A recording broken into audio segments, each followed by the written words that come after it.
भारत माता की, भारत माता की, इनकलाब, वंदे। दोस्तों, माननीय सुप्रीम कोर्ट ने मुझे 21 दिन की मोहलत दी थी। मैं तहे दिल से सुप्रीम कोर्ट का शुक्रिया अदा करना चाहता हूं, बहुत बहुत। उन्होंने चुनाव प्रचार करने के लिए मुझे ये मोहलत दी थी। 21 दिन कल पूरे हुए। अब यहां से मैं सीधा तिहाड़ जा रहा हूं। ये 21 दिन मेरे लिए बहुत विस्मरणीय है। मैंने एक भी मिनट खराब नहीं किया। रात दिन 24 घंटे देश को बचाने के लिए प्रचार किया है। केवल आम आदमी पार्टी के लिए प्रचार नहीं किया, सारी पार्टियों के लिए प्रचार किया। बंबई भी गया, भिवंडी भी गया, हरियाणा भी गया, उत्तर प्रदेश भी गया, पंजाब भी गया, जमशेदपुर भी गया। जहां मौका मिला, जहां जिसने बुलाया, उसी के लिए प्रचार करने के लिए गया, देश बचाने के लिए। मेरे सामने देश था। आम आदमी पार्टी इंपॉर्टेंट नहीं है, आम आदमी पार्टी सेकेंडरी है, पहली हमारे लिए देश है। तो मैं दिल्ली के लोगों को कहना चाहता हूं, आज आपका बेटा दोबारा जेल जा रहा है, इसलिए नहीं कि मैंने कोई भ्रष्टाचार किया है, इसलिए कि मैंने तानाशाही के खिलाफ आवाज उठाने की जरूरत की है। इस प्रचार के दौरान एक सबसे बढ़िया बात यह हुई कि सारे देश के सामने प्रधानमंत्री श्री नरेंद्र मोदी जी ने यह कबूल किया कि उनके पास मेरे खिलाफ रत्ती भर भी सबूत नहीं है। हम कहते थे ना, जब भी हमसे पूछा जाता था कि भाई ये कह रहे हैं 100 करोड़ रिश्वत ली, 100 करोड़ रिश्वत ली, वो 100 करोड़ कहां गया? 500 से ज्यादा जगह तुमने रेड मार ली, कहीं 54 मिली हो, 58 मिली हो, 1 रुपया मिला हो, कहीं हमने खर्च किया हो, कहीं कैश पड़ा हो, कहीं लॉकर में मिला हो, कहीं स्विस बैंक में मिला, कहीं 54 नहीं मिली, तो पैसा कहां गया? तो एक टीवी चैनल के इंटरव्यू में उस टीवी वाले ने मोदी जी से पूछा कि प्रधानमंत्री जी, ये केजरीवाल चारों तरफ कहता घूम रहा है कि आपके पास उसके खिलाफ कोई सबूत नहीं है, आपके पास उसके खिलाफ कोई रिकवरी नहीं है, फिर आपने उसको गिरफ्तार कैसे कर रखा है? पता है प्रधानमंत्री जी ने क्या कहा? प्रधानमंत्री जी कहते हैं, मैं मानता हूं कि केजरीवाल के खिलाफ कोई सबूत नहीं है, मैं मानता हूं कि केजरीवाल के खिलाफ कोई रिकवरी नहीं है, क्योंकि केजरीवाल अनुभवी चोर है। चलो मान लिया मैं अनुभवी चोर हूं, तुम्हारे पास सबूत तो नहीं है, तुम्हारे पास रिकवरी तो नहीं है, तो यूं ही डाल दिया मेरे को जेल में, बिना सबूत के डाल दिया मेरे को जेल में, बिना रिकवरी के डाल दिया जेल में। देश के इतिहास में 75 साल में सबसे ज्यादा बहुमत से आई हुई सरकार है। एक बार 70 में से 67 सीट, दूसरी बार 70 में से 62 सीट, 55% से ज्यादा वोट शेयर। इतने भारी बहुमत वाली सरकार के मुख्यमंत्री को आपने बिना सबूत के जेल में डाल दिया।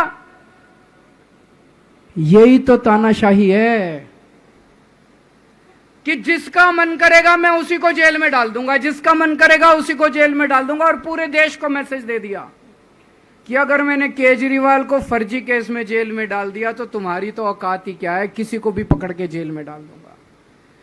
इसी तानाशाही के खिलाफ लड़ रहा हूं मैं, और इस किस्म की तानाशाही अपने देश को बर्दाश्त नहीं है। भगत सिंह ने कहा था ना कि जब सत्ता तानाशाही हो जाए तो जेल जिम्मेदारी बन जाती है, सबकी जिम्मेदारी है जेल में जाना, इसके खिलाफ आवाज उठाना। भगत सिंह के चेले हैं। भगत सिंह देश को बचाने के लिए, देश को आजाद कराने के लिए जेल गए थे। भगत सिंह देश को आजाद कराने के लिए फांसी पे चढ़े थे, हम देश को बचाने के लिए जेल जा रहे हैं। इस बार जब जा रहा हूं, मुझे नहीं पता अब मैं कब वापस आऊंगा, मुझे नहीं पता ये क्या करेंगे मेरे साथ जेल में, लेकिन मुझे कोई परवाह नहीं है, जो मर्जी करें। अगर भगत सिंह फांसी पे चढ़ गए, मैं भी फांसी पे चढ़ने के लिए तैयार हूं। मेरे शरीर का एक एक कतरा इस देश के लिए है, मेरे शरीर के खून की एक एक बूंद इस देश के लिए है, मेरे जीवन का एक एक पल देश के लिए है।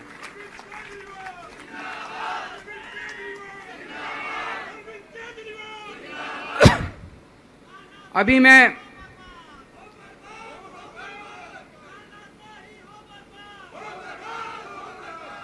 अभी राजघाट गया था सभी साथियों के साथ। महात्मा गांधी की समाधि पे हम लोगों ने श्रद्धांजलि दी। गांधी जी ने इस हमारे देश से तानाशाही का अंत किया था, वो हमारे लिए प्रेरणा स्रोत हैं।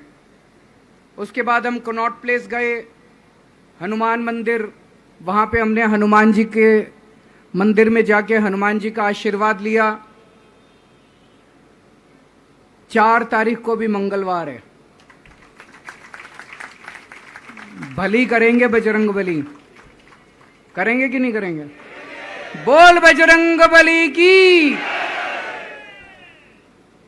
इनका नाश करेंगे, तानाशाहों का नाश करेंगे। अपने को किसी व्यक्ति विशेष से अपनी कोई दुश्मनी नहीं है, अपनी दुश्मनी तानाशाही से है, तानाशाही बर्दाश्त नहीं है अपने को। तो 4 तारीख को भी मंगलवार है और बजरंग बली का मेरे ऊपर, पार्टी के ऊपर बहुत आशीर्वाद है, देश के ऊपर बहुत आशीर्वाद है। मैं प्रार्थना करने गया था बजरंग बली को कि हे बजरंग बली, मेरे देश को बचा लो। अभी कल एग्जिट पोल आए हैं, मेरे से लिखवा लो, सारे एग्जिट पोल फर्जी हैं, बिल्कुल फर्जी हैं। एक एग्जिट पोल वाले ने राजस्थान में टोटल 25 सीट है, उसमें 25 में से 33 दे दिए उन्होंने बीजेपी को। ऊपर से आया होगा भाई बीजेपी को ज्यादा देने हैं, तो उसने कहा मोदी जी क्या याद रखोगे आप भी, आपको 25 में से 33 दे दिए।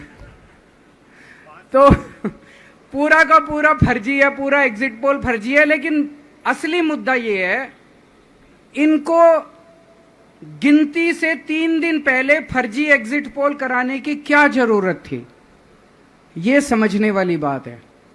मेरे को भी समझ नहीं आया, कई सारे लोगों की कई सारी बातें चल रही हैं। एक ये चल रहा है कि इन्होंने मशीनों का घोटाला कर दिया, लेकिन मैंने संदीप पाठक को भी बोला है और मैं सारे इंडिया गठबंधन की पार्टियों को बोलना चाहता हूं, अपने अपने काउंटिंग एजेंट को बोल दो, पूरी तरह से सतर्क रहे। आखिरी तक अगर हार भी रहे हैं तब भी उठ के ना आए। कई बार क्या होता है, 1 राउंड में, 2 राउंड में, 3 राउंड में हार गए तो उठ के चले जाते हैं, उठ के नहीं जाना। सबसे लास्ट में रैंडम जितने बूथ होते हैं, ईवीएम मशीन होती है, उसकी पर्चियां पड़ती हैं। उन पर्चियों में से 5% पर्चियां उठाई जाती हैं। उन 5% ईवीएम की मैचिंग वीवीपैट की स्लिप से कराई जाती है। वीवीपैट पे जो स्लिप है उसकी काउंटिंग होती है, जैसे बैलेट पेपर की काउंटिंग होती थी, और उसकी काउंटिंग और ईवीएम की चेकिंग होती है दोनों की। एक भी मशीन अगर मैच ना करे तो वहां चुनाव रद्द कर दिया जाता है। तो अगर आपने ये चेकिंग कर ली वहां पे, तो इसका मतलब फिर ईवीएम का घोटाला हम बचा सकते हैं। फिर ईवीएम के घोटाला अगर कर रखा इन्होंने तो हम उसको एक्सपोज कर सकते हैं। तो सब लोगों ने लास्ट तक रुक के, आपका कैंडिडेट हार भी रहा है तब भी आखिरी तक रुक के आपको ये ईवीएम की चेकिंग करा के आनी है, ईवीएम और वीवीपैट की मैचिंग करा के आनी है। एक थ्योरी ये चल रही है कि इन्होंने इतना ज्यादा सीटें इसलिए दिखाई क्योंकि इनके लोगों ने शेयर मार्केट में इन्वेस्ट कर रखा है, और कल जब शेयर मार्केट खुले तो बम्पर होगा, तो ये अपने शेयर बेच बाच के खुद तो निकल लेंगे। बाकी एक थ्योरी ये चल रही है कि अफसरशाही पे दबाव डालने के लिए अगले 3 दिन में अफसरों से उल्टे सीधे काम कराने के लिए एक माहौल बना दिया गया। भाई आ तो हम ही रहे हैं, तो हमारी बात मानो, उल्टे सीधे काम करो, काउंटिंग में गड़बड़ कराएंगे, सब कुछ करेंगे। लेकिन फिर से मैं कह रहा हूं, अपने को, अपने काउंटिंग एजेंट, एआरओ, सब लोगों को अपने को ट्रेन करके भेजना है और अपने को चौकन्ना रहना है। बाद में हम कहते रहे इन्होंने ये कर दिया, उसका कोई फायदा नहीं होगा। अभी अपने को चौकन्ना रहना है। एक थ्योरी ये चल रही है कि अगर इन्होंने कल ही कम सीट दिखा दी होती एग्जिट पोल वालों ने, तो हो सकता है कि इन दोनों के खिलाफ आरएसएस में और बीजेपी में कल ही बगावत शुरू हो जाती। 4 तारीख तक इंतजार ही नहीं होता, हो सकता है। तो कई सारी थ्योरी चल रही हैं, लेकिन अपने को सतर्क रहना है, चौकन्ना रहना है। मेरा अपना मानना है कि 4 तारीख को इनकी सरकार नहीं बन रही है। ये एग्जिट पोल से घबराने की जरूरत ही नहीं है, माइंड गेम है इनका, माइंड गेम खेल रहे हैं। आपको डिस्करेज करने के लिए, डिप्रेशन में डालने के लिए बिल्कुल नहीं जाना।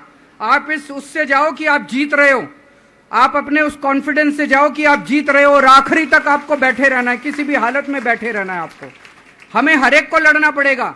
ये चुनाव किसी पार्टी का या किसी नेता विशेष का नहीं है। ये चुनाव इस देश को बचाने के लिए है, इस देश में जनतंत्र को बचाने के लिए है। जिसके लिए भगत सिंह, गांधी जी सब लोग लड़े थे, वही माहौल आज है। जिस तरह से हमने अंग्रेजों को हटाया था, आज इस सत्ता को अपने को हटाना है। तो मैं सभी आप सब लोगों का, सभी साथियों का बहुत बहुत शुक्रिया अदा करना चाहता हूं।